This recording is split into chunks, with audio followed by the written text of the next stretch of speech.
There it is.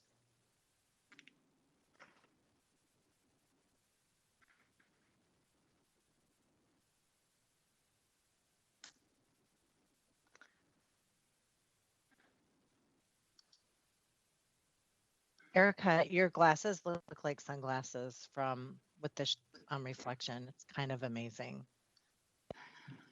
My camera is working. It's not showing up on my screen. It was for a second there, but like your glasses seriously look like you're sitting there in aviators. Maybe I am. You guys are so bright. I have to shield yourself. Or maybe it's like we're like Medusa.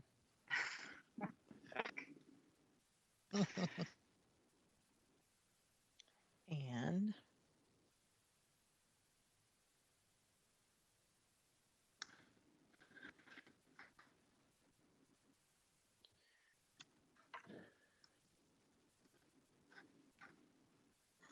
all right. Got a good looking crew here for 10:02. Saying earlier that my phone was charging but not plugged into the wall last night, so I have a dead phone, which is sad. But it will charge. Back there charging. Okay, so let's see. We have Mr. Tolbert, Ms. Yang, Ms. Prince, Ms. Naker. I know that Mr. Tao will be a bit tardy this morning. He's an appointment. And I know the Community First Public Safety Task or Commission has finished meeting, so we should expect Ms. Jalali. I am going to therefore call our meeting of the org committee to order. Good morning. It is Wednesday, June 2nd, and as I was mentioning before the meeting, my youngest kid turned 16 today, and we sent him off on the school bus, running out the door late, just to keep with the tradition of sending your kid out late on his birthday. So it's beautiful, beautiful May days with hot, scorchy days ahead of us, and we have a lot of business to cover in our org committee this morning. On our agenda, we have the anticipated conversation about Right Track. Erica Prosser is here from our Parks Department, and I believe Ms. Becker from the county will be joining us. I'm looking to Ms. Prosser to see if I'm correct about. Well, it's almost like magic. Almost like magic. She showed up. Council President Brenmone, sorry for that delay. I had the wrong email for Ms. Becker, so I am glad you're able to join. So thank you. Great. All right. So, Ms. Prosser, Ms. Becker will be presenting a Right Track. We heard a little preview of this last week at our council meeting, so we'll get the full enchilada here today. Holly will bring us up to speed on our budget process, where we're at, and just kind of looking out at our schedule and our plan. Maybe some questions about some updates and changes we might want to make. And then we will hear from Kat Beltman talking about her work plan and on the district councils and touch base with her. It's been a while. One thing I've committed to Ms. Beltman is that perhaps we need to hear from her on a more regular basis as well and keep a thumb on the pulse of our district councils, especially given the turnover in executive directors, and could be a big time of change and growth. So there's that. And then we will wrap up with updates from boards and commissions. I asked Holly if we maybe just did this last week, and she said, no, it was May 5th. It feels like we just did it last week. So updates on boards and commissions to wrap up today, and then we will adjourn. So because we have lots to cover, I'm going to just kick things right off to Ms. Prosser and Ms. Becker to talk about Right Track. Welcome, and thank you for being here this morning. Yeah, thanks for having me, Councilmember President. Erica, did you want to say anything before I jump in? Well, I just thank you for allowing us to come before you this morning to talk about this opportunity that we have with Ramsey County. We're really excited. We've over the last 2 years, we formed a really good partnership with Ramsey County Worksession, and we've done some great projects together, and we're grateful for this opportunity to expand our reach and grow our partners in the community. So thank you, Lynn, for partnering with us once again.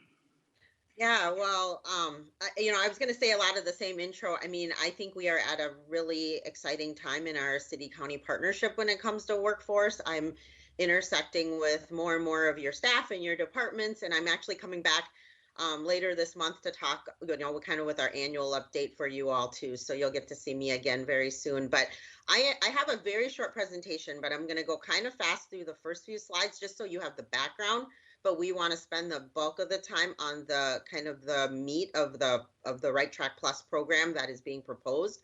And so let me just quick share my screen here, and I can for sure make sure that you guys have a copy of this information. So as you want to go back and look at it, or we can talk about it again once we once I come back in later June as well. So just wanted to, hopefully you can see that. Really just want to say that we have really deepened this partnership over the past 2 years, and I think this partnership is extremely critical because, obviously we are serving, a multitude of the same residents in a variety of ways through our county systems and your city efforts. We obviously have this joint powers agreement between the city and county, which is operationalized kind of through the co-appointment of our workforce boards. And in the past 2 years, as Erica alluded to, we've done more staff collaboration. We actually even started some strategic planning together. We're certainly leveraging our resources. And I think it's really important to have alignment and linkages between, the work that the cities has done in Right Track and then access to other resources that come as a part of the workforce ecosystem. COVID-19, again, I'll come back in June to talk about this, but I wanted you to know that this work that we're doing has been informed by who's been disproportionately impacted by COVID-19. And we certainly know on a very high level, I won't dwell here, we can talk about it more if you want, but really younger people with less education, and our Black, Indigenous, and people of color communities have been tremendously disproportionately impacted by COVID-19. In terms of unemployment and demographics, this kind of gives you some of the reflection between 2021 January and 2020. And again, we can go into more detail if you want, but I just wanted to demonstrate that if you hear in the news that unemployment is getting better, we're stabilizing, it's not impacting everybody the same. We are still seeing extremely high rates of unemployment for for people who are from specific populations that have been disproportionately impacted. You've seen this chart. This is how Ramsey County is also looking at our funding when it comes to the ARP dollars in these tiers. Our county identified some tier 1 priorities, and I wanted to call out that workforce development, particularly for young people, is one of those areas of tier 1 priority for the county. Just to give you a little background, this new project that we are proposing for your consideration is really been informed not only by data, but also by an evaluation of the $15 million that we spent in workforce out of CARES funding, which I hope to talk to you about later in June. And then also a lot of community engagement. We've held, many town halls, had focus groups with community organizations. We've talked to the community about what they are needing right now. And obviously, you've had some introduction and understanding of our economic competitiveness and inclusion plan. So rather than thinking about spending ARP dollars, I like to think about we're investing our ARP dollars into what we hope is a brighter future for a lot of the folks that have been, historically had barriers, and these barriers are getting significantly worse. So, and then obviously we have to wrap all that around the ARPA guidance, which I know you guys have had a thorough instruction on from some of your staff, which was excellent that I watched. Basic project background. We are hoping to support young people ages 18 to 24. That is a little above kind of a less of your typical Right Track program, probably hits those upper echelons of those age groups. And so that is kind of a plus element. We are going to serve hopefully 300 those young people. Another plus element is that we are going to kind of build a wraparound safety net around these young people. We're going to be contracting with community-based organizations to not only recruit, but to support and to help these young people through an internship experience. Erica and her team and my team, we've decided to kind of launch what it will be a cohort model through the end of the year, where there'll be a start and end date of these internships. There'll be components of the Right Track professional development, and we are ensuring that every young person who participates in this project will get a community mentor as well. And so we're hoping that the project will be jointly funded by the city and county. The county board did take their action yesterday to fund this project at $2.1 million. And so we are going to kind of start the process of that, our efforts on our end. We heard from community engagement that the community wants to collaborate more together. We know we don't do this work alone. We are leaning on our community to help us. And so we are going to be establishing what will be called a Right Track community team that will be made up of leaders from these community-based organizations working in partnership with the St. Paul and Ramsey County teams. Again, this is kind of the resource collaboration piece that we're hoping to put together. The county will fund the community-based organizations, will provide the wraparound support, the supportive services that these young people need. If they need a computer to do their job, if they need uniform, they need additional training of some sort. And then we'll also do the back office support in terms of supporting the vendors around these federal dollars and contracts. And then what we've talked to the city about is leveraging existing Right Track assets and resources for the professional development that you guys have done just an amazing job with. And the city would be planning and hosting and paying for up to 100 interns within your own organization. And the city would provide an FTE to do some supportive help for just kind of coordinating these large and small events that we're hoping to do. Young people are going to be have the opportunity to take part in a passport program, which was Erica's idea, which was great, to really learn about different high growth industries in our community. And we're going to really try to incentivize young people to participate in that. So next steps, again, our county board approval that happened yesterday. I have a request for community-based organizations all ready to go, and we'll be looking for partners. We're hoping to line up some city council consideration with your timing. And then lastly, we're going to need your help. We came up yesterday with a new tagline that we're going to be working with in the weeks to come to get employer partners. Right Track plus us. Really, we need everybody in this community to be part of the us. And no government is going to be able to kind of do this alone. We need the private and other partners in our community to step up and participate with us. So I'm happy to answer any other questions, but I know that was really quick, but I wanted to give time to talk. So hopefully you got enough to have a conversation, Council Member President. Thank you so much. I'm sure I kind of appreciate the plow through it approach, and then we can go back and dabble in things. I just want to, and I know that you said this, but just to get clarification. So is the intention to launch the job piece of this yet this summer, or is this more? Yep. Okay. No, the internships will start in late July and run through Thanksgiving. It is a 16-week internship, 20 hours a week. They will be paid $15 an hour. So I believe the youth will almost make $5,200 in wages, those 300 young people. Okay, great. And then the second question is, you ended up saying St. Paul City Council considerations, and I'm just wondering if you can clarify, exactly what kind of considerations do we need to make or take? What actions do we need to take today? Yeah. Erica, can you help out on that end? I can take this one. I don't believe Director McCarthy is on the call, but it sounds like the preference is to wrap the council consideration of or the council action into a larger package of ARP funding that would be coming soon. So I can't answer the specific question. We can move forward working on this collaboration before the council takes action on the funding request. But we would be, the ultimate action would be requesting an allocation of ARP resources that would pay for the wages of city internships and a staff person to support the program. Okay, so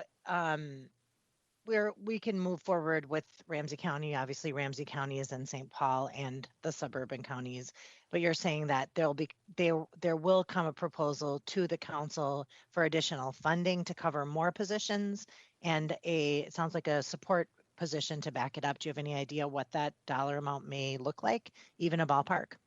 Yep. If we hit the 100 internships, which I hope we can do, we'd be at about a little over 650,000. 650, you said? Correct. Okay. Okay. There, I see we have more questions, Ms. Naker.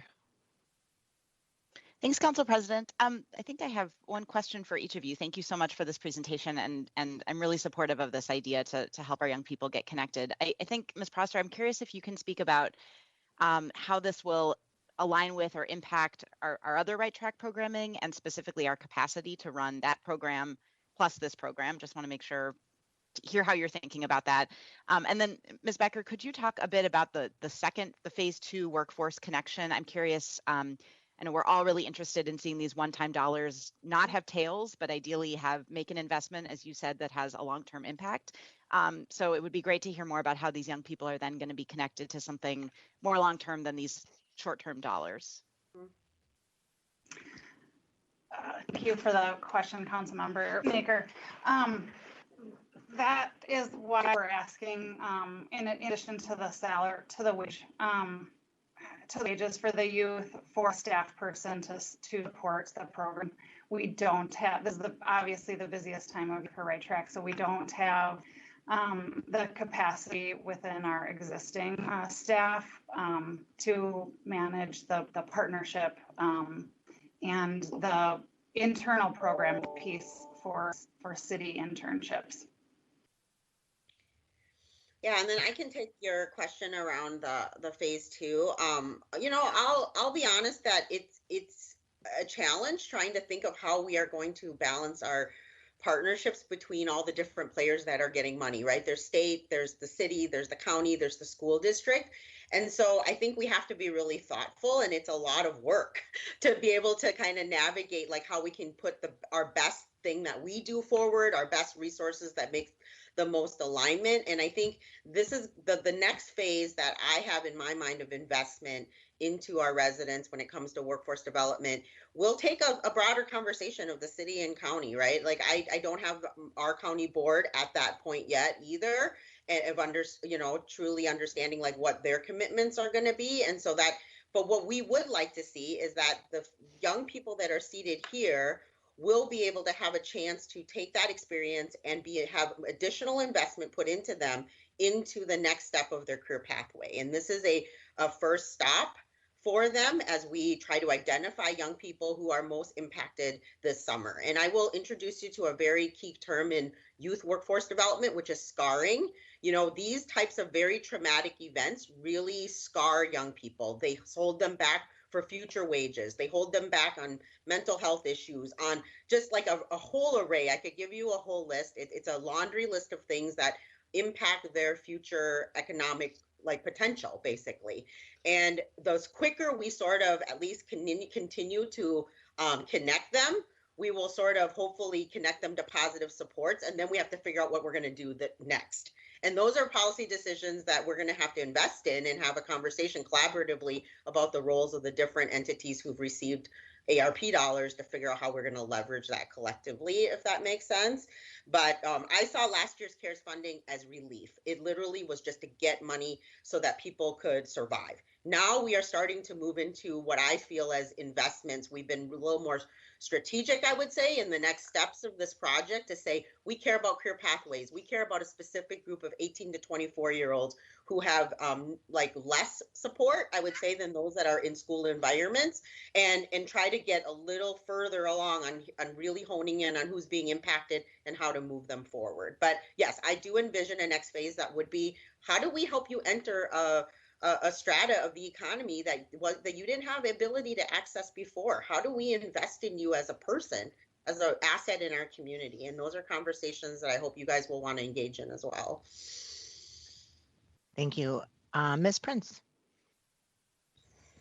Thank you, Council President Brenmon, and thanks to both of you, Ling and Erica, for this presentation. So the city will have 100 of these young people that we will be paying for, and then the remaining 200 will be coming from outside of St. Paul. Is that accurate? No, just to clarify, the 200 are other internships. A lot of them will be in St. Paul. The county will cover wraparound support services for all 300 through the community-based organizations and all those supportive. So really what the city is helping support are your own work experiences or internships inside your city, and also that staff support to help us execute kind of this whole menu of events that we want to have to support these young people this summer. And so this budget of 650,000, this is one-time money, so that FTE will go away at the point that this program is completed. Is that right? Do I understand that correctly? That's correct. And then these are necessarily post-high school students. Is that right? So 18, yeah, they're 18 the idea is that they're not doing this as a summer opportunity. This is starting their career opportunity. Absolutely.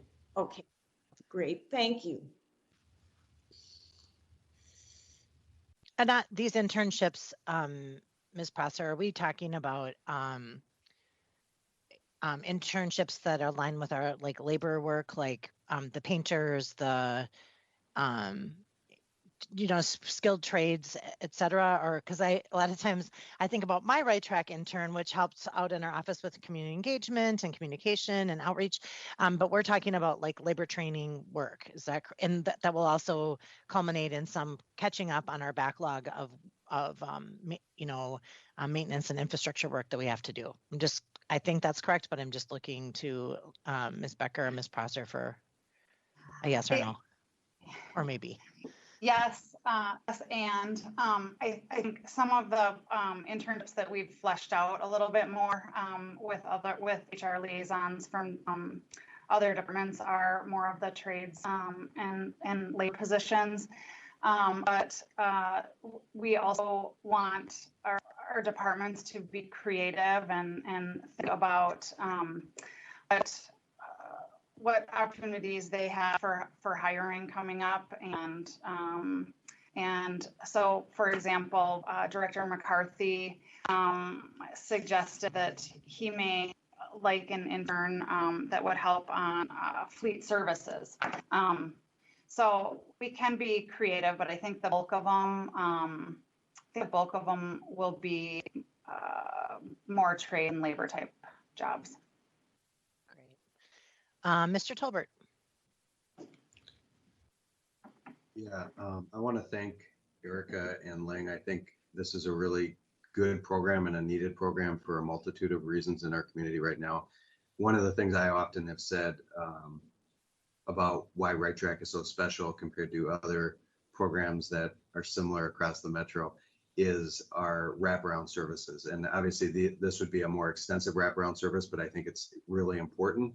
And I think it is needed, especially for these young people, to help them succeed, and not just now, but in a career for life.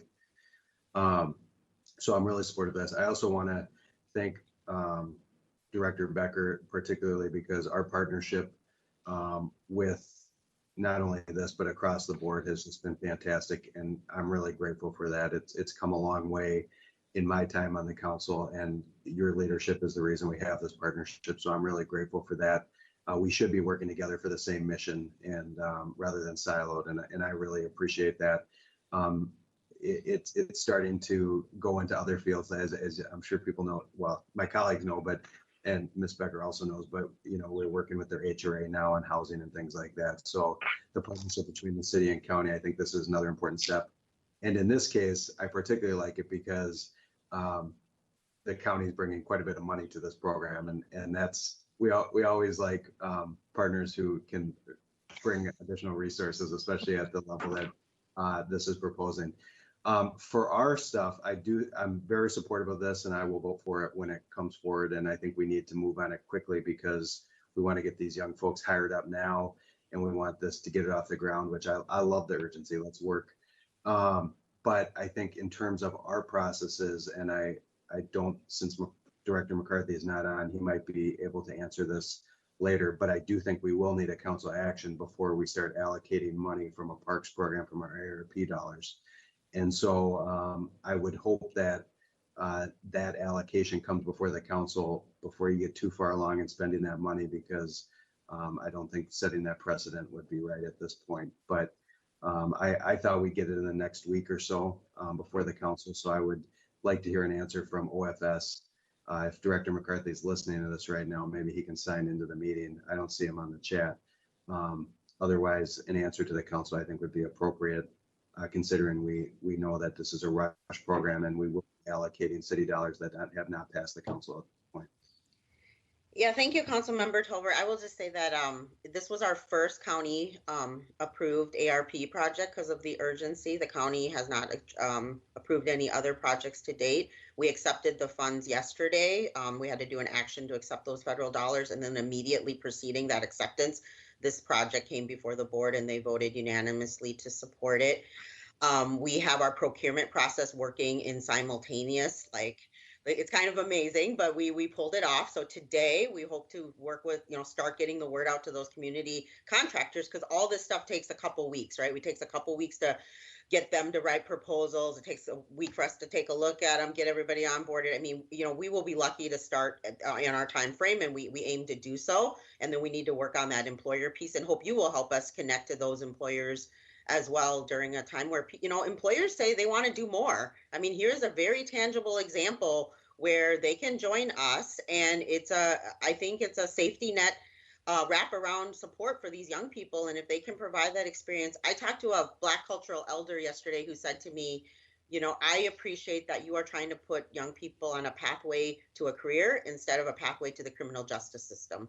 And I think when we think about the 18 to 24-year-olds in our community right now, this is a needed resource. So I appreciate your support and interest.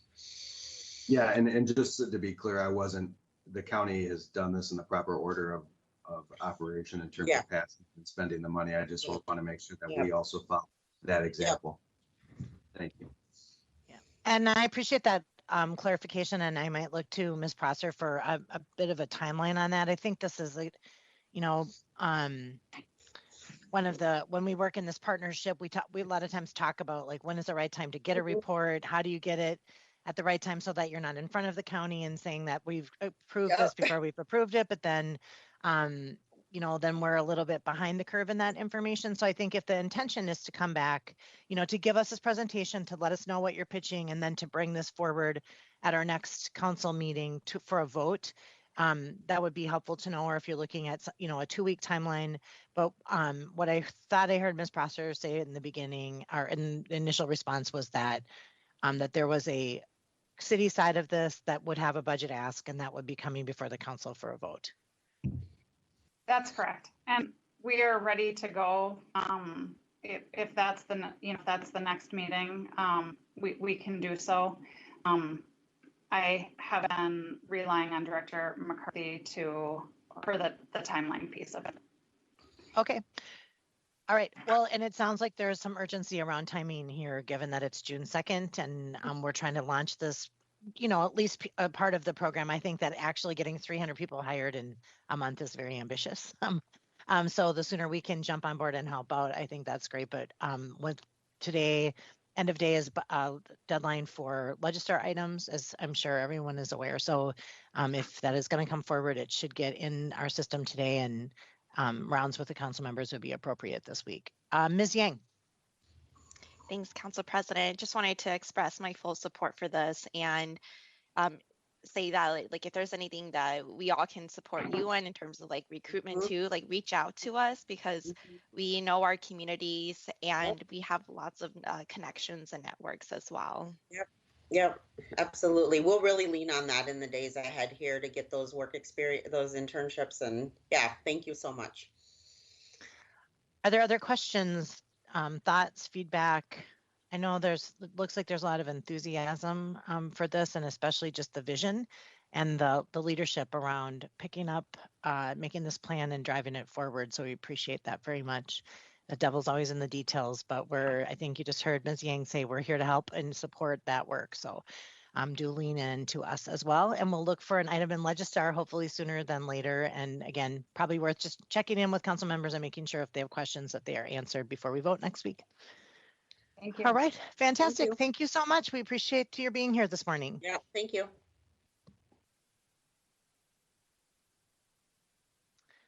I love that pace. That was fantastic. All right, we have next Ms. Houston on our budget process. Thank you, Council President Brenmone and council members. Let's see. So I am here today to just give a quick update on the 2022 budget process for City Council. I will briefly review the priorities, what work I'm currently completing, give a quick overview of where the mayor's budget process is, and point out some key dates. And then ask for any feedback that you may have as I develop budget materials and continue building out the calendar and schedule for this up and coming year. So just as a reminder, we've seen this quite a few times this year so far. The City Council work plan for 2021 established priorities that we have been meeting on, digging into and understanding so that we can bring forward budget priorities in 2022 to support the council's priorities of sustainable street infrastructure plan, affordable housing and stable neighborhoods, investing in gun violence prevention, and responsible fiscal policy.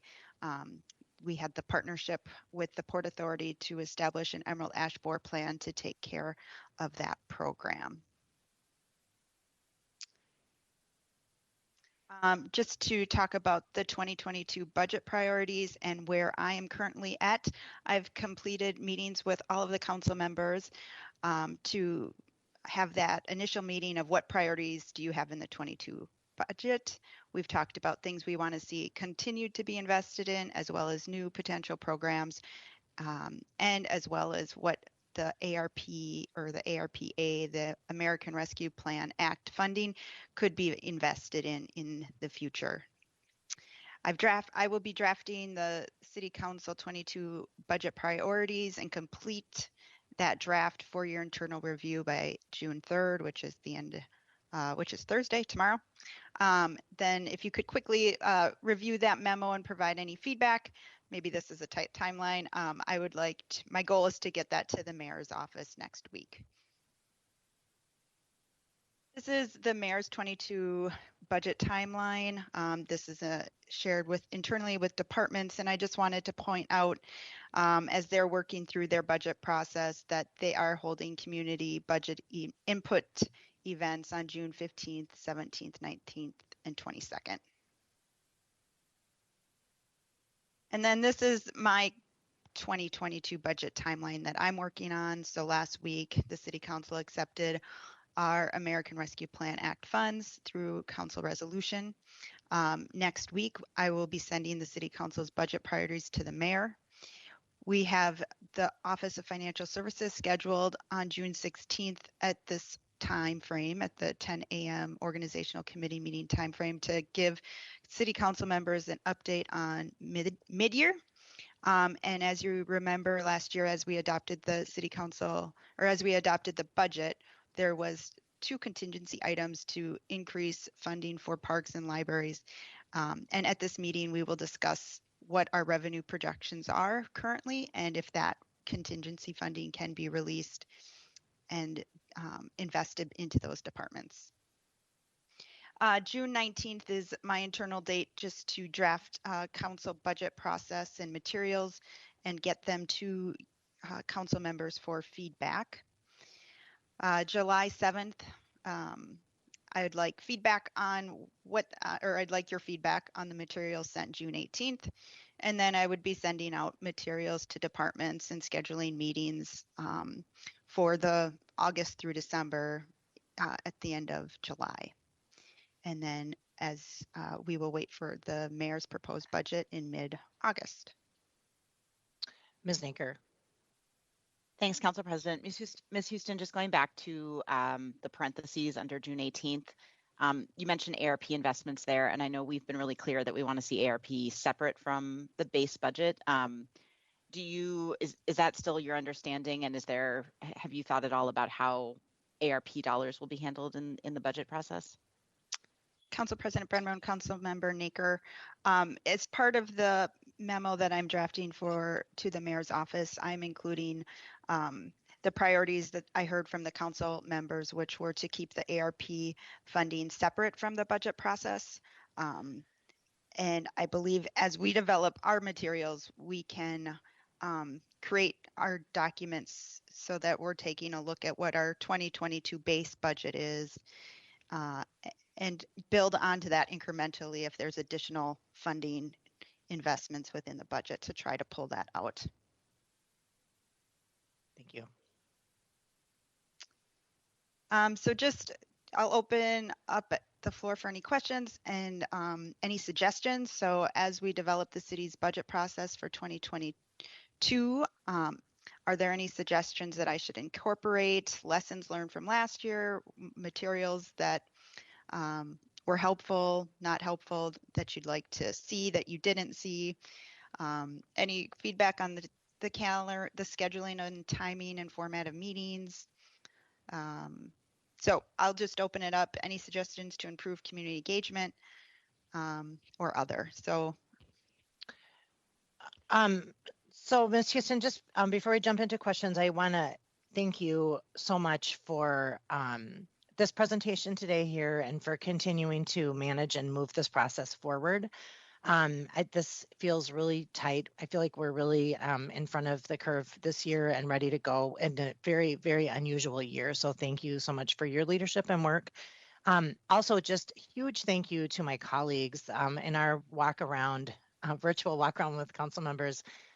Everybody was very thoughtful and prepared and engaged in conversations. And I think we have a great understanding of where we are in alignment and where there are, places that we can develop and grow together in terms of our planning very early in this budget process. And it was a very good experience. And so just huge gratitude to folks for their role and participation in that. I heard Holly say, and I want to underscore that she'll get something out to us tomorrow and that we're going to want to turn it around. I think time is of the essence in terms of making our priorities clear. And so if we can poke people a little bit on getting their feedback once we get that consolidated memo, that would be great. And I just, I guess just on gratitude on that piece, and I will stop there and go to questions from our crew. Ms. Jalali. Thank you. I echo that. Thank you, Holly. To your question of just thoughts and questions outside of this process, I think it kind of points to the last conversation we just had. I do believe the public and the community benefit from just greater knowledge, awareness, transparency, and understanding about American Rescue Plan and other federal funds and how they build into our budget deliberations. And so if as part of any and all community engagement, we can be including that so that there's just more shared awareness. I think that is helpful and it helps us get better feedback from our community. I do think the same priorities across the community remain the same and that we'll hear from that no matter what. But I just think that because we are actually going through that in a sort of parallel, ongoing way, that we should be clear about that with our community so that there's an understanding of the type of decision making we're having to do this year. And what feels like another sort of irregular budget year or just different special situation budget year. And then I am personally thinking also as we're in the phase of exiting the pandemic and trying to slowly return to normal. And, later today we'll be considering the sort of return to work concept. I am interested in figuring out how do we have a lot of community engagement opportunities that maintain the accessibility options that the pandemic really gave us, and recognizing the disparities in vaccination rates and where those are hitting, and that they are heavily in BIPOC communities who also stand to gain the most from equitable budget decisions, but might be at a disadvantage in participating. So just want to put those thoughts on the table that I don't anticipate disagreement from our colleagues, but it's worth saying out loud. I'm thinking about as we go into this process, ARP transparency, and then also community equity as we do engagement sessions, that there's a option for that there are a lot of ways to engage as always. I think we try to take up that conversation every year and we've made strides even since I started. So I want to recognize that. I think it just becomes even more important as we're asking people to potentially like come in person to something or doing our own engagement. It's a topic I'm thinking about. So those are some things that I would add into the mix as we develop this process. Fantastic. Thank you for that. Ms. Naker. Thanks, Council President. And thanks, Councilmember Jalali. I would really love to talk more about what you're thinking about that. I think it's something we should all be discussing because I completely agree. We want to take the best of what we've learned during the pandemic and keep it going in terms of accessibility, while recognizing that some people prefer to be in person, some people prefer to be online. So I am really interested. I think we should talk more about community engagement for the budget. And if you have thoughts on that, maybe you can share them here. And then also, Ms. Houston, one thing I think would be really important in this year's budget presentation and materials is just reflecting what last year was an incredibly difficult year and we made so many cuts in the name of a 0% levy increase because of COVID. But I know I said at the time, and I know many of us did, like, we are really slashing budgets and we want to have this be a short-term thing and so that we can restore those later on, or at least know what we cut so that we can decide whether or not to restore it. And I think every year we usually just look at what's changed from the year before, and that always kind of obfuscates things. But I think this year in particular, we need to know what was 2019, 2020, 21, and then 22. And Ms. Naker, I didn't bring this up at the end of Ms. Jalali's comments because I was thinking that might be why you had your hand up, but I thought Ms. Naker had a good idea of just in terms of our community engagement, like we've done, fill the room with council, folks who want to give us feedback early in the budget process.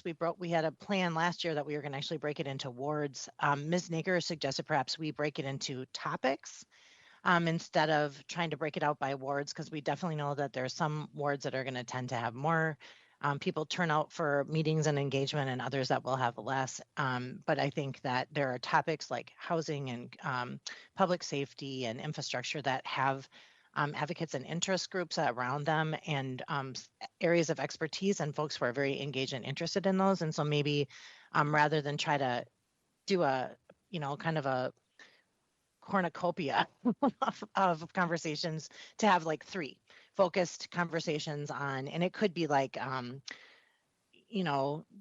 I guess I haven't thought it through, but just like, where we have like maybe 3 conversations that have these couple of focuses on those nights, just to try to have a more rich conversation about each topic, as opposed to trying to hit everything in one night, because there's so much to cover here. So just kind of throwing that out there. And I thought that Ms. Naker threw that out early and it was a good idea. I have a couple things that I want to make sure that we dig into as part of the budget. One of them is every year we go into a budget season and we have this gap. The gap. We talk about the gap and it's 9 million or 10 million or 13 million. And I want to understand exactly what the gap is.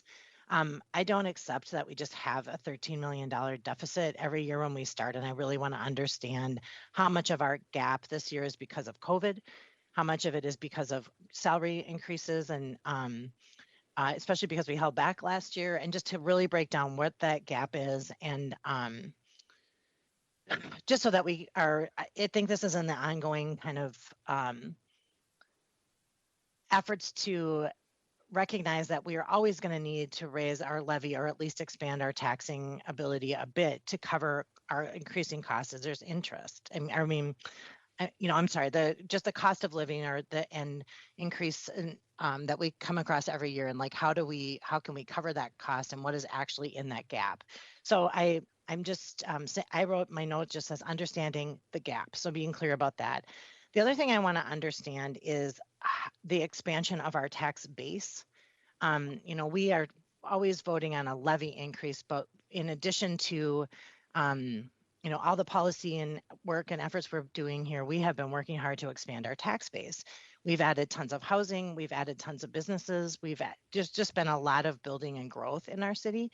And I'm curious to know, how has our tax base expanded this year? And how much do we expect it to expand in the future? So if we can spend a little bit of time on that in our budget process. And then the third thing is, and I might feel embarrassed after I ask this, but I'm wondering, with this giant influx of ARP dollars, like, is there a way to put that in an account that bears interest while we make our plan to spend it? It seems like with such a large chunk of money, there's a lot of potential, and maybe that's really an embarrassing question that you can't put it in put it in the stock market. Just kidding. But I'm curious, what do we do if we're holding on to that big chunk of money for 6 months or what have you? So I don't know if anyone has an answer to that, but just those are 3 things that have been in my mind today as we walk into the budget season. Kind of in the weeds, but maybe that's where we need to be sometimes. Other thoughts for Holly? I noticed no one totally laughed at my question, so I guess that's a good sign. Ms. Naker and then Ms. Prince. I'll yield to Ms. Prince. She was first, and I've already spoken. Okay. Well, Council President Brenmon, I thank you for those questions. I think that's the kind of thing that I think it may seem like an odd question, or can we put this money in an interest-bearing account while we're talking about it? I just think that's a great question. I also really appreciate your wanting us to be able to analyze the gap and the expansion of our tax base that has occurred because of our efforts over the last number of years. So I really appreciate that kind of thinking. I think that somebody made this point, Ms. Naker, about what we lost last year. I know in particular, we lost a couple of key positions in the St. Paul Public Library's facilities and communications that are really critical positions to the administration of our libraries and programs. And so I think I would like to understand, we effectively cut all the positions that were vacant last year from the general fund. And I think we need some kind of analysis of which are the positions that are ones that we really could not afford to cut, and that we do need to start thinking about bringing back into the general fund sooner than later. So I trust that will come forward from the department heads, but to the extent that we're able to anticipate that. I also feel really strongly about the comments made by Ms. Jalali and Ms. Naker about community engagement. I do like the idea of potentially doing it by topic area, or figuring out some way to hear from people across the city. I'm hoping that I'll be able to do some outreach in my own ward, or maybe those of us who represent the East Side can try to pull together some sessions, maybe through the East Side Freedom Library, to hear from the community about what their priorities are. And I would like for the council, regardless of what the administration is doing, to be able to do that community engagement, both on the budget, but really separately on ARP. I feel like we're kind of being encouraged by the administration to see our ARP as part of our budgeting process. I definitely don't see it that way. I see it as one-time money and opportunities that we may never have again in a generation.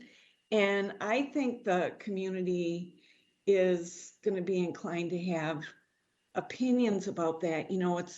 It's that question of, you're living your life and you've got your debts and you have your stresses and pressures, and suddenly you win $1 million. How is your family going to prioritize that money? What are the opportunities you have to spend that windfall on things that will make a long-term difference, you know, after you take care of the necessities. So, you know, it's all necessities when we're talking about money coming into the city. But I think hearing from the community about ARP as one question and the budget as another question would be a really important opportunity for us to extend to the people that we work for. So thanks for this great conversation. And also thank you for the way that you did our budget meetings leading up to today, because I love the idea that we are already just through those meetings achieving a level of consensus that's going to make our process a really good one this year. So thank you. Thank you, Ms. Prince. And I think on your topic, as you're, you know, continue to think through this and how we want to do engagement, but perhaps with the idea of topics, as opposed to we're having a budget meeting, we can meet about housing and talk about ARP funding and budget funding, which is maybe underscores that approach this year because we're talking really about kind of one-time spending and ongoing spending. So I like that, and it maybe makes the case that we do it sooner than later. Ms. Naker. Thanks, Council President. I agree. I think it makes a lot of sense to do topics and combine ARP and budget, because a lot of folks are just going to think about this as where do we want to spend money, not necessarily what pool is it coming from. So I think that's really wise. And I just wanted to follow Councilmember Prince's appreciation for your idea, Council President. I think sometimes in St. Paul we are very, very good rule followers, but we're not necessarily gutsy when it comes to trying to think about the ways that we could within the rules make the most of things like the ARP. And I think something like an interest-bearing and endowment, I mean, if there's any way that we can make that work within the rules, I think we should be exploring it. So I definitely think we should do that. And then just one final point on our engagement. I think one question I'd love to ask people, Councilmember Prince, you mentioned this about some of our frontward facing staff that we cut. I don't want to say that all of our cuts were necessarily need to be restored. I think we learned a lot during COVID. We became very lean and very efficient. There may be some of those things we want to continue, you know, operating that way. But it would be interesting to ask people, you know, what did you really miss in this past year as services were kind of withdrawn? And what do you think we should restore, and what do you think, you know, worked really well that we were able to do? I know a lot of our open for business policies, for example, our creativity and how quickly we were able to respond to small business owners. Maybe people want to see that continue. So that could maybe be another bucket of questions. Great. All right. Well, we know where to find Holly if we have more follow up with her in the meantime. But it sounds like she's got a ton of work to do between now and tomorrow. To get our summary out for feedback from council members. So I'm going to suggest that we move to the ever patient Ms. Beltman with her update on her work plan and district councils, just so that we stay on track for our 11:30 adjournment time. So I will turn things over to you, Ms. Beltman. Welcome. Thank you for being here today. Thank you. I'm excited to be here. I have a very short presentation that I will do, and I will follow the suit of other folks and kind of go through it fairly quickly. Let me just get it pulled up. And hopefully that's sharing correctly. So just thought I could quickly, I had hoped last year after I started, I kind of spent a couple of months getting to know district councils and meeting with several of you. And I hope to come to a meeting in April, and COVID happened. So do a quick review of last year. I think, you know, in terms of accomplishments, some of the key things, I think really onboarding and figuring out exactly what this, what's expected, meeting all the people, spent a lot of time really in relationship building, especially with district councils, getting to know them individually and also as a system. Have also focused really on partnering with PED, specifically Kurt, around just contract support and kind of managing any issues that might come up from his end and helping to kind of troubleshoot with the district councils in terms of any needs that they have on their side. Pandemic and civil unrest support, I did do some background support to district councils, but I think the more important piece here is really wanting to elevate and just highlight all of the great work that the district councils did in response to the pandemic and civil unrest, lifting up whether it was food drives or supply drives. They did that all very quickly. And I think it's important that we don't lose sight of what they contributed at that time last summer. In addition, there were 3 committees / work groups that I think really were the big focus of a lot of the work last year. So the Envoy Committee is made up of representatives of the district councils and some city staff working to better coordinate and communicate with each other. Contract Improvement Work Group, their focus is really on looking through the existing contract materials that we have with district councils and seeing if there are opportunities to improve those and also kind of help to streamline the process. And then the Community Engagement Work Group, which was really focused on thinking through how, as district councils, the system can build and continue to maintain strong relationships within the city and specific departments. And then last, I had a AmeriCorps member working with me over the summer and into the fall. And she was able to, she partnered really closely with the Hamlin Midway Food and Empowerment Project Support group. And then also put together a project planning toolkit. I think that, after the civil unrest and the food distributions that popped up really quickly, I think one of the things that I know from my past experience working in smaller nonprofits, we often are so caught up in the doing of things that we don't have time to step back and do the documenting to help in the future if we need to lift something up quickly to capture best practices and process. And so put that together as a tool that could be used in the future for the district councils should they ever need to do something like that again. Looking at this year, I think, I kind of have been thinking about my work plan divided in kind of 2 parts. So the first half of the year and the second half of the year. A lot of the work in the first 6 months is really focused on wrapping up some of the projects that we had going from last year. So a continued collaboration, obviously, with PED around contracts and the contract improvement. Really helping, I think a piece that I've done this year that's different from the past is reviewing all the contract material that's coming in. I think it's helpful for me to get a really deep understanding of the work plans that the district councils are submitting. And so that's been really informative for me. Continuing the relationship building with district councils, obviously. Last year, I put a focus on kind of meeting at least quarterly with each district council. This year, wanting to take that a step further by attending 1 to 2 meetings per council over the course of the year. Really wanting to understand more deeply the issues that the district councils are working on and just how they operate on an individual level.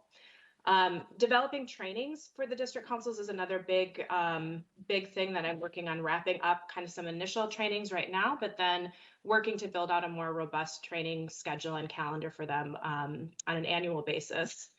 And then I think, as was previously mentioned, there is some turnover at the district councils right now. And so working to figure out a process for onboarding new executive directors as they come on. And then the last piece is this phase 2 evaluation and next steps. And this is really where I think a bulk of my work last year, whether it was the work groups, or primarily the work group, excuse me, I should say, was really focused on some of the recommendations that came out of the phase 2 report and the green, yellow, red priorities, which I think is probably the last time I believe that the district councils were in front of all of you, was related to coming up with those priorities.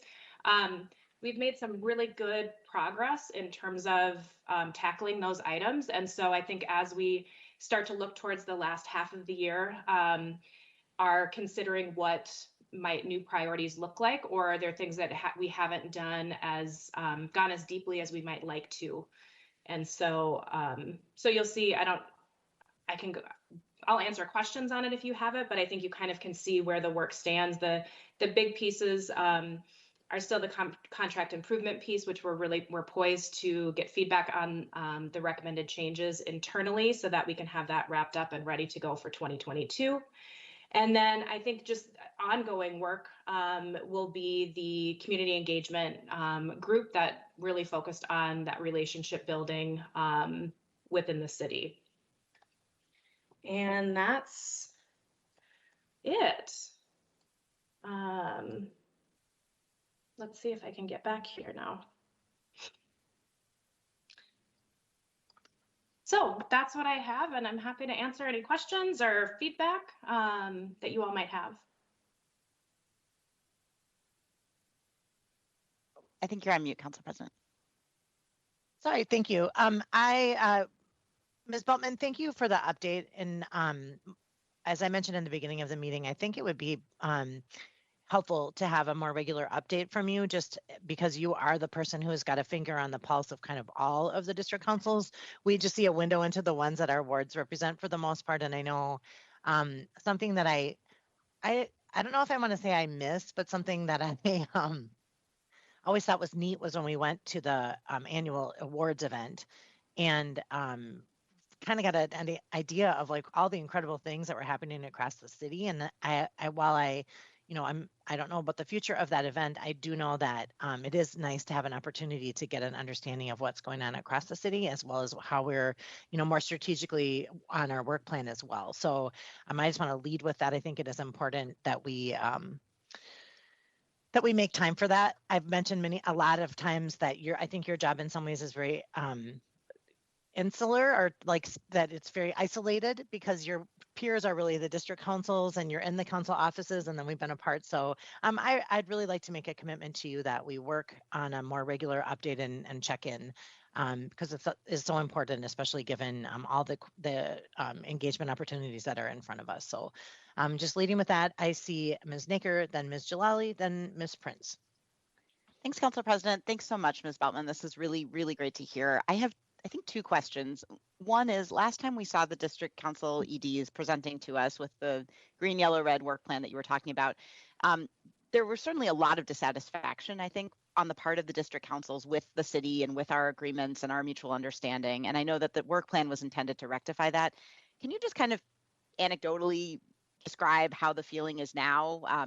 Do district councils feel good about the progress that's been made? Are there still, major concerns that they have that we're working on? That would be one thing. And then I'm just curious what opportunities district councils have to learn from each other. I see so much variation just among the ones in my own ward, from different best practices that I always say, you should really talk to so-and-so because they're doing something amazing with fundraising or something amazing with, board diversity. And sometimes I just wonder if there's a structured way that they're all sharing that information with one another. Yeah, thank you, Council President Bremon and Councilmember Naker. If you don't mind, I think I might answer them in your questions in reverse order, because I think that kind of helps to tell the story a little bit. I think that the district councils, from what I've seen and what I've heard historically, I think that they are at a point where they are working very closely together in a very collaborative way that I don't think has, I think it's been a work in progress, but it feels like they're starting to hit a stride in terms of that. So the district councils meet on a monthly basis. They have it's called an EDCO meeting. So it's the Executive Director Community Organizers, who meet on a monthly basis. Their meetings are framed around the phase 2 report. So thinking about effectiveness collectively, individually, and then in partnership with the city.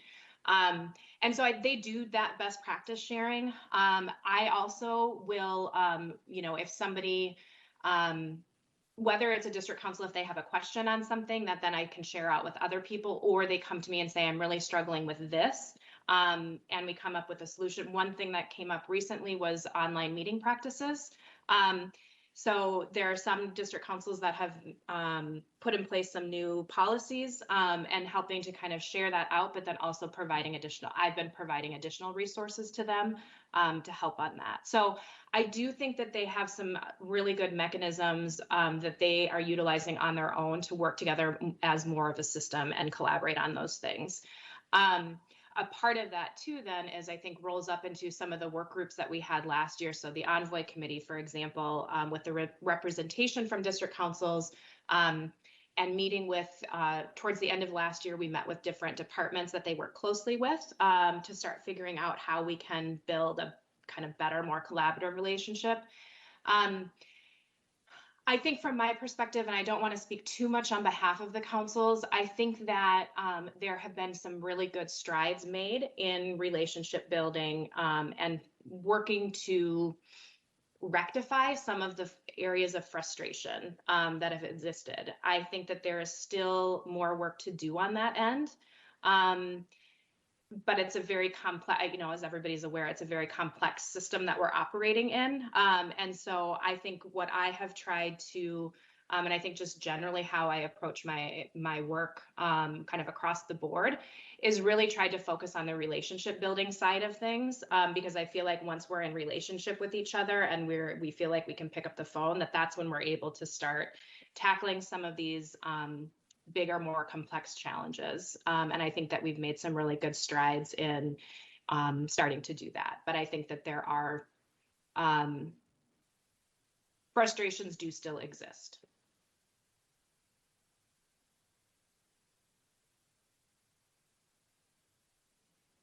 Ms. Jalali. Thank you. Would totally echo just more regular check-ins or maybe quarterly or just more than once in a great while. Because we work with our district councils all the time in my office, and I know that other council members do too. And in Ward 4, I believe we have 5 different district councils we work with. 2 of them are looking for new executive directors right now. So it's also large on my mind in general because of all the frontline work that those organizations are doing, and also that you really notice when the capacity goes away because it's just a big gap. These are neighborhood organizations asked to fill big needs, and I am wishing the best to our departing executive directors at Hamlin Midway and Como, and also know that we're eagerly looking for amazing leaders who we can support in taking the baton. And so that's just all kind of front of mind for our office and for me right now. Something that has really come up in the last year, as I've worked with the district councils in my area, is district councils going through either like a reckoning or revisiting or both of racial equity plans and racial equity principles, and just thinking about organizationally like what each council's role is in advancing racial equity in the neighborhood. And so I'm curious, because I was trying to look for it on the PowerPoint and kind of searching through it, but in case I missed it or it's not clear enough to me, how do we support district councils in doing that kind of work and actually mapping their organization for where there are race equity imperatives and priorities, and then holding them accountable to that? I know that it's a topic generally in the conversations with my neighborhood councils, but I don't necessarily always see it where you can point to like a plan, and similar to how the city of St. Paul can say, we have an equity plan and like, here's what it is. Is that something that our district councils do? And is that something we should consider as we not as an add-on, but actually here's a way to guide our work, and this is a framework we're all held to, and that's better for everyone? Just a thing I thought I'm having right now and wondered if you could speak to that. Yeah, thank you, Council President Brenmoen and Councilmember Jalali. I think one thing quickly, you know, however I can, whether it's attending these meetings or sending emails, whatever that updating process looks like for all of you, I am all ears for what I can do to help get that information and share that information with all of you, and would welcome that opportunity. I think the point that you're raising around the equity work is a really good one. And I will say that I know from the district council perspective, in the conversations that I'm having, it's very top of mind for all of them. I know of a couple of district councils that have actual like equity plans that they're working based on. Other councils have definitely efforts underway that they're working on. In terms of kind of laying the groundwork in terms of expectations of what we're hoping to see from them, I think that right now the councils receive 2 funding sources from the city. There's the community engagement contract and then the innovation fund contract. The innovation fund, they get about just over $6,000 per year. The sole focus of that is on that equity and inclusiveness piece. So right now, that's really, when we talk about kind of specific directives given to district councils, that would be where that contract is where those directives come from. There is conversation. The innovation fund was a 3-year program. It was extended for 1 more year this year, but we're in the process of evaluating what next steps should look like. And I think that a big piece of that conversation is this equity piece, and how are we both making it clear to district councils what we're wanting in terms of that work, but also kind of helping to provide the support to do the work as well. So that's maybe not the best answer, but that's, I think, kind of where the work sits right now.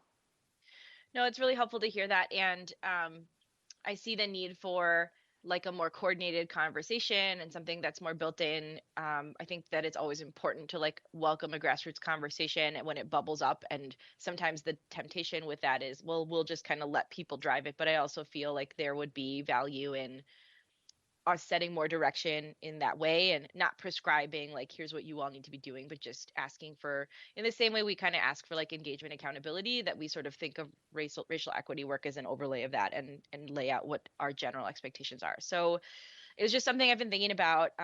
We are in the Midway area rebuilding from both the uprisings and civil unrest and all the other things that everyone else is rebuilding from. And so everything just feels like triple pressurized all the time. And I think that is a time to lean into our values more, not less. And it's just really front of mind for me right now. So I guess I'll just keep thinking on that and regroup with you and kind of keep that conversation open. But I appreciate the chance to start some of it here.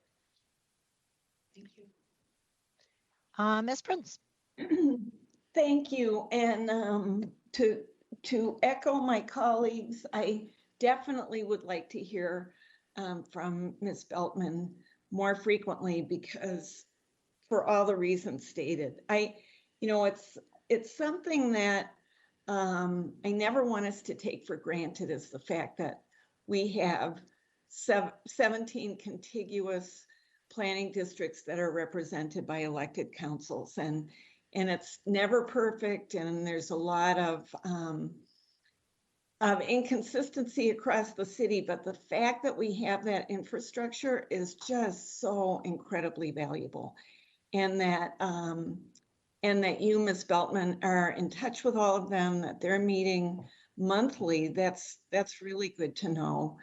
I know that our 4 East Side district councils, 1, 2, 4, and 5, their EDs are meeting monthly. And I think that's been really good for the East Side, because so many of our issues are the same. I mean, there's just a lot of great cross-pollination there. And one thing I want to bring up in that regard is that I think there was some frustration as the Community First public safety initiatives were getting underway, that the community councils were not kind of brought into that conversation or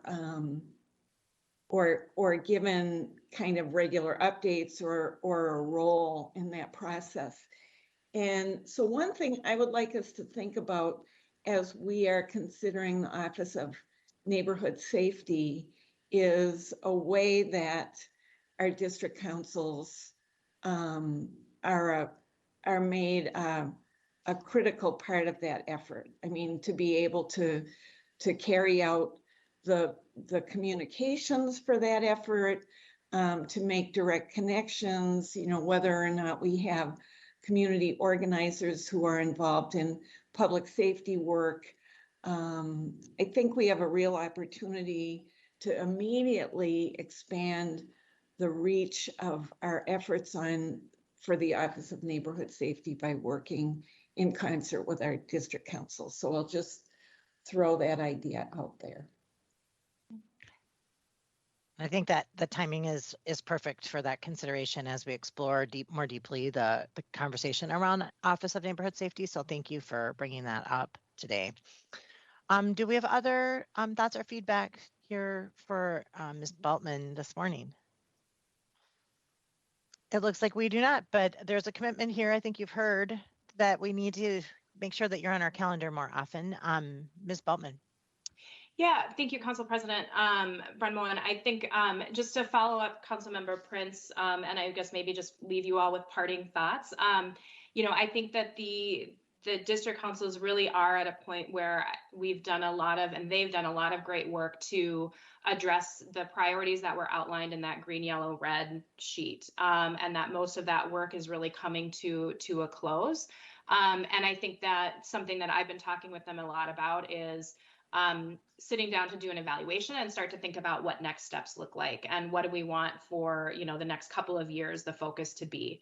And so I think that we're at a really great opportunity. And while we've lost some really good executive directors in the last month or so, we also have new folks coming in. And so I think that we're at a point in time that's really exciting in terms of the direction for the district councils, what their focus and the body of work looks like over the next couple of years. So I think that it would be great to spend some time internally thinking about that and getting all of you to provide your feedback and thoughts.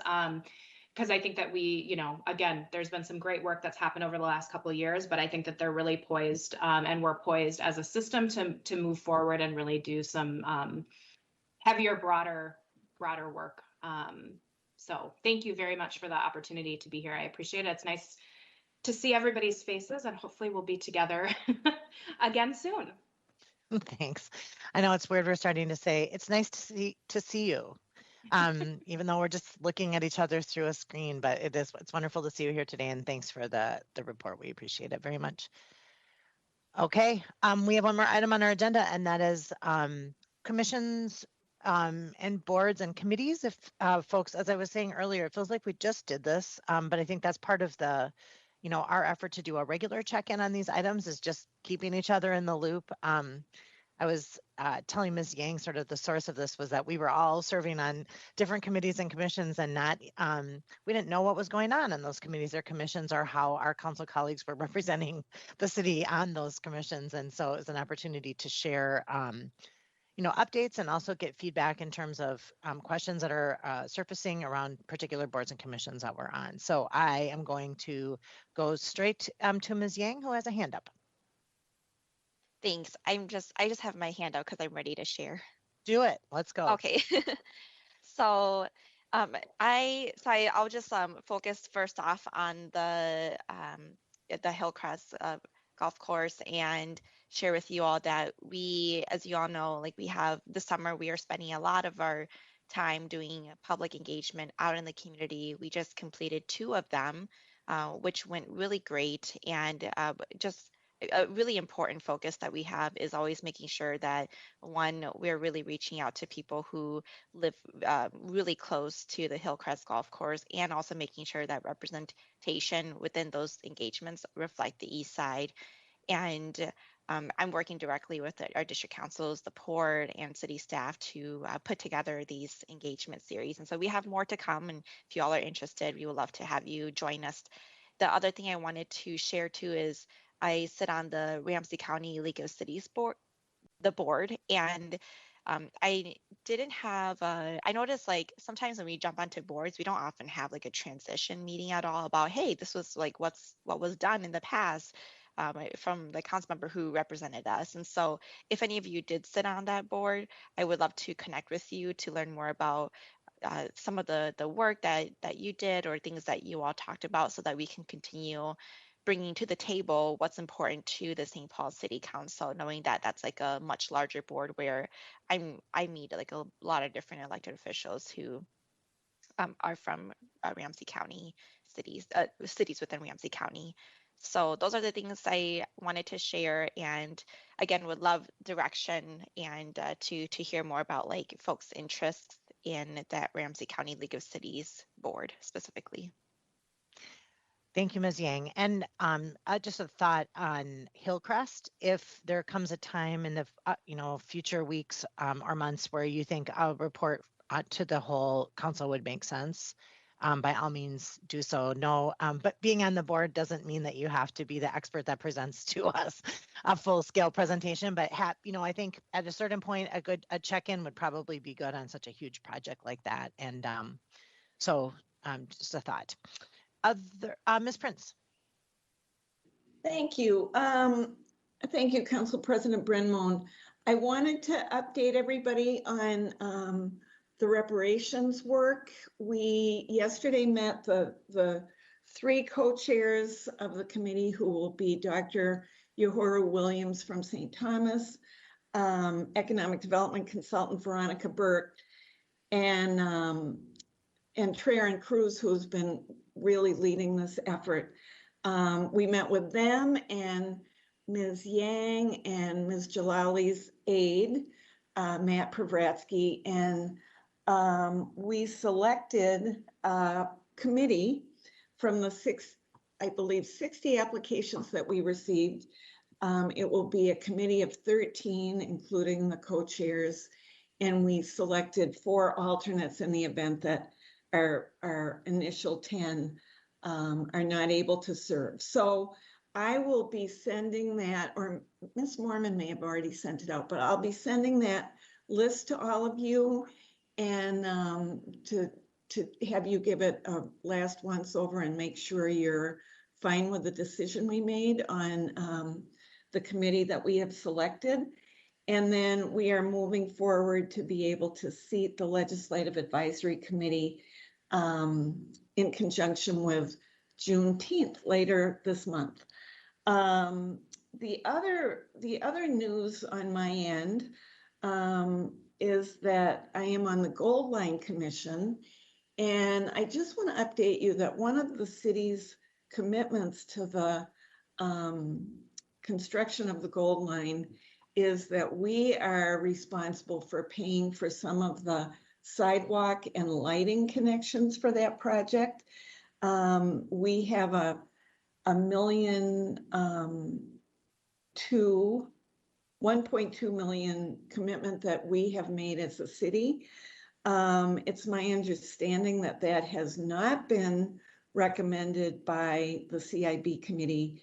And so we need to take a hard look at that because those are critical sidewalk connections on this project that goes through the east side. So we'll be seeing more about that.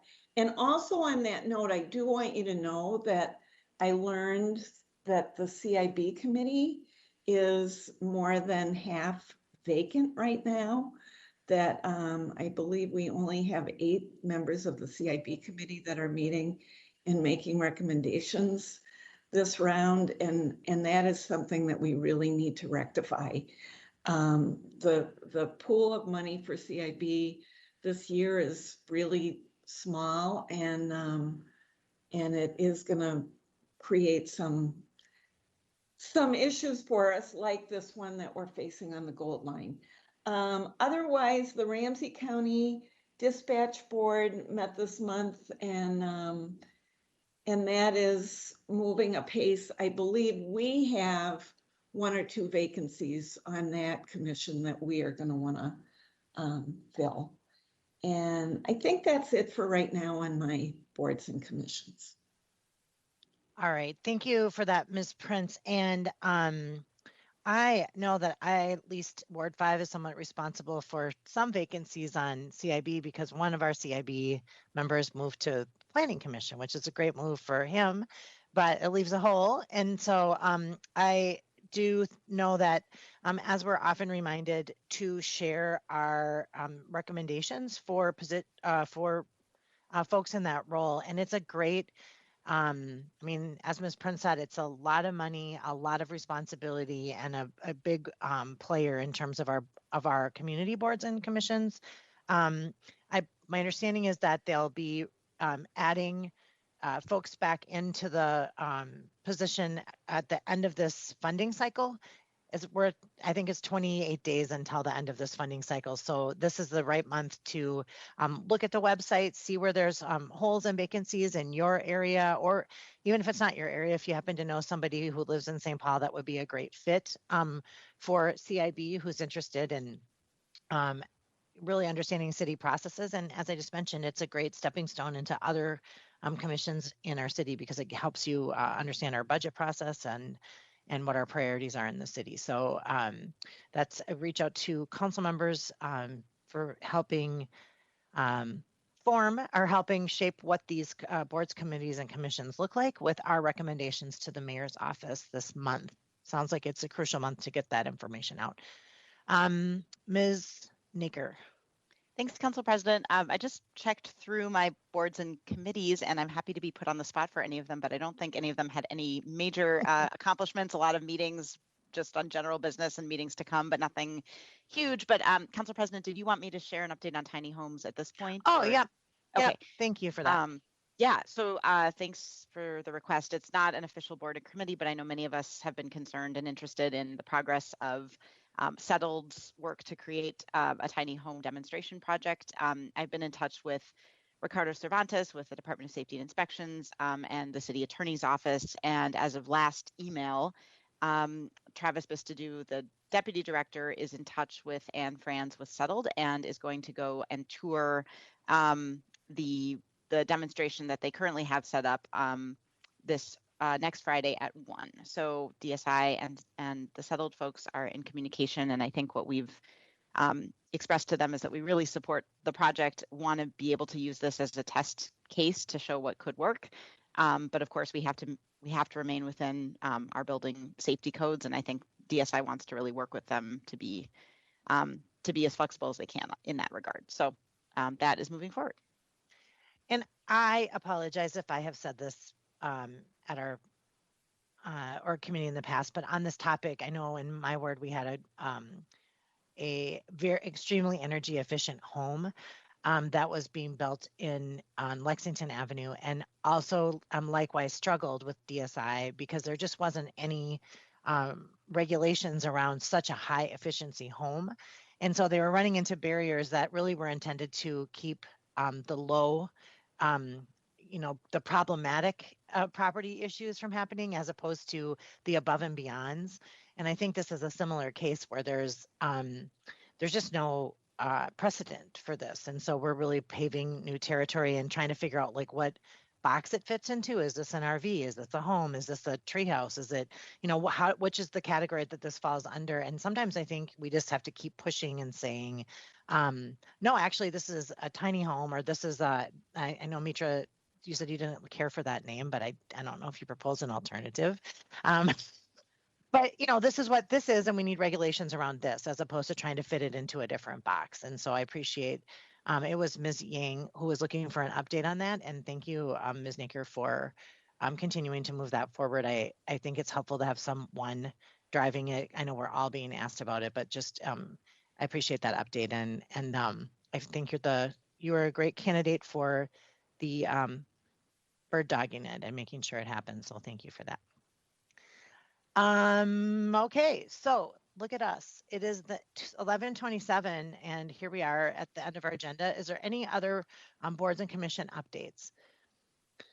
My only update is that I have talked endlessly about the importance of sitting on the League of Minnesota Cities summer policy committees that help define the the legislative agenda for the League of Minnesota Cities, and Metro Cities has a similar summer policy session. They have not established the dates and times for those committees, but they will in the next week or two, and I will share that out with council offices. You can go, your aides can go, our council staff can go, but I think it's important to be present at least one person on each and every one of those committees, because in the is particularly in the League of Minnesota Cities, St. Paul is one of many, even though our impact is great in the city, in the state of Minnesota. So I will send that out, look for it, and just encourage you or your staff or our city staff to fill up those seats so that we are at the table, not on the menu, as they say. So that is my update on boards and commissions for today. I do not see other hands up, and we are at time. So since there's nothing else to come before us, we will be adjourned until later this afternoon. Thanks, folks. Great morning.